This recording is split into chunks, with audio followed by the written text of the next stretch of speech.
Alors que la nuit sonne l'heure du jour qui disparaît, Aix-en-Provence déclare sa flamme à la Biennale d'art et de culture.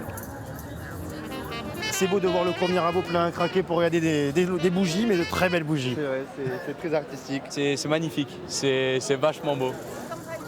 Une soirée aux chandelles, à la recherche du temps perdu et du souffle de ses passants. La compagnie Carabosse, elle est célèbre pour ses installations de feu.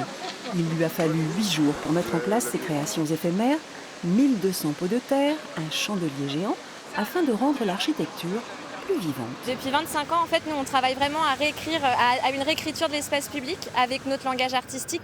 Donc, c'est-à-dire, pour nous, c'est vraiment comment on investit l'espace, ces espaces que les habitants peuvent fréquenter, traverser quotidiennement, et comment nous, on y intègre notre imaginaire, notre univers, et comment on propose vraiment un voyage poétique dans ces espaces-là.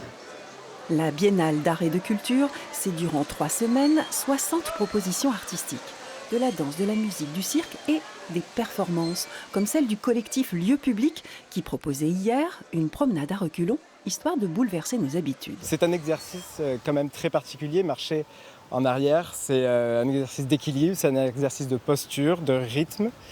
Et effectivement, c'est une ode à la lenteur et l'occasion de se recentrer. L'occasion aussi de découvrir des lieux inhabituels, comme l'église de la Madeleine, ouverte exceptionnellement au public pour accueillir cette sculpture itinérante géante. Museum of the Moon de Luc Gérard, qui est un artiste britannique. C'est une œuvre assez étonnante parce qu'on a vraiment la sensation que la Lune est tombée du ciel, ce qui est assez magique et assez rare.